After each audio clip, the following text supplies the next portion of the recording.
Components of the environment. In this, it is having living and non-living things present in our surroundings. Next lesson.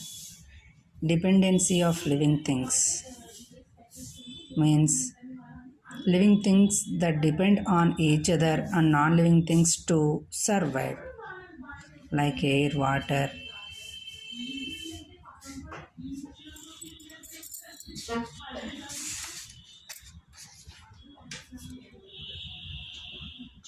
food connects.